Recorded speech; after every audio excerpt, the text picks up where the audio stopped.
Joining us now is Nick Raber, head of the Evansville Fire Department's Special Operations. Nick, thank you so much for being here. Thanks for asking us. So, for viewers at home who might not be aware, what does the Fire Department's Special Operations Unit do? So our Special Operations Unit, we have 4 different teams. We have our water rescue team, which is composed of divers and swiftwater team members. We also have a rope team for rope rescues. We have a hazardous materials technicians team that responds to hazardous material incidents, and we also have a trench and structural collapse team. So we've been talking in this episode of Newsmakers about flash flooding in particular, and I'm just curious about your work there, particularly when do you guys get into action or into gear when there is like a flash flood watch or warning that's issued? So our members on our dive team are really good about training year round. They're in the local lakes and ponds and even on the river some, training throughout the year. But what really happens is whenever we go into a watch, our guys will go and check the gear just a little bit more thorough than they normally do on their daily checks, make sure everything's there.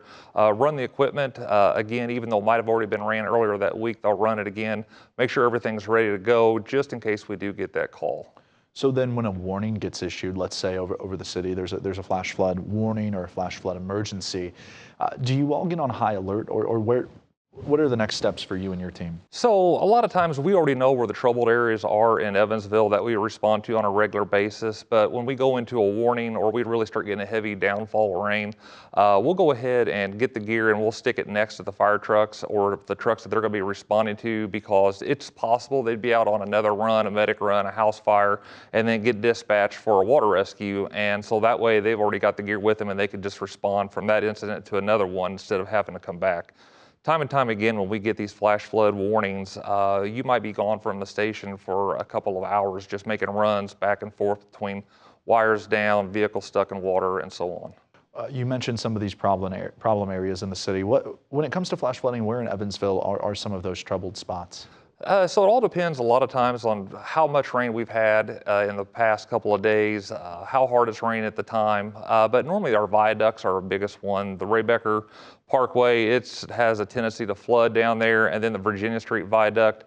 We've also seen it on First Avenue when we just get a torrential downfall of rain, it actually flooding over. Back in June, when we had the torrential floods, it was reported, I think, close to 4 inches at the airport, but other areas of Evansville reported 6 inches. But First Avenue was completely flooded over. I know we made a bunch of runs as far as stranded motorists in high water then. And we saw those images from neighborhoods and even at that Target there on First Avenue of some of the parking lot that was actually underwater. How often has this, I know you might not be able to put your thumb right on it, but how often of a reoccurrence is this? Like, are you preparing for the flash flooding? Is this something that you're continuously training for? How often do you think you respond to calls every year? So yeah, as I mentioned earlier, our members train year round on that, but we'll go ahead and especially concentrate our efforts in fall a lot of times when we're not making those flash floods.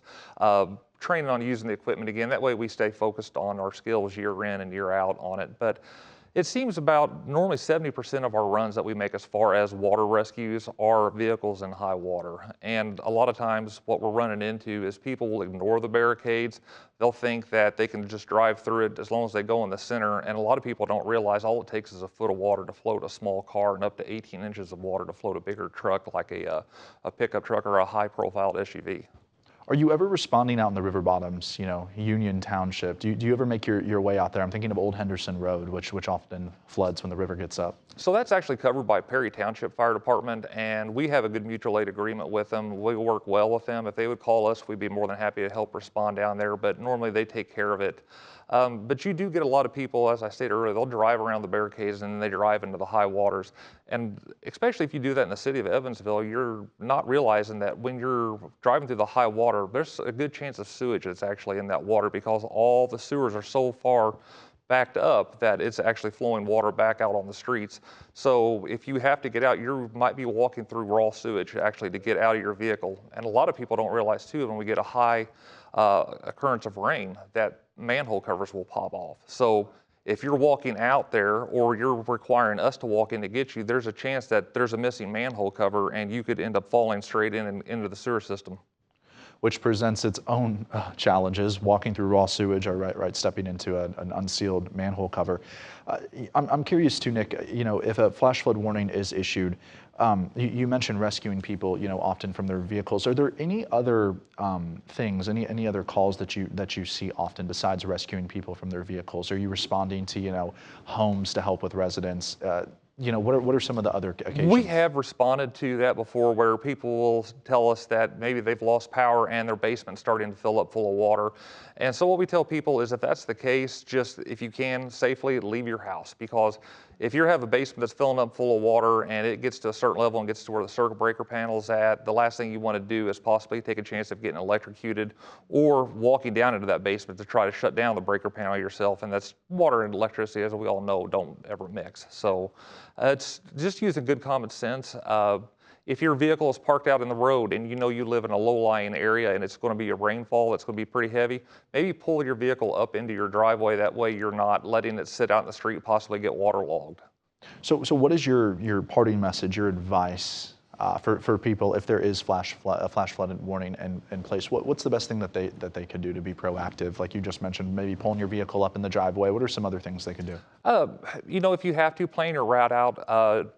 We all have our routes we like to take. I mean, but sit there and look at possibly alternative routes that way, and give yourself plenty of time. That way, when you're driving there, if the water is over the road or they have it shut down, you have time to take an alternative route and get to your destination safely.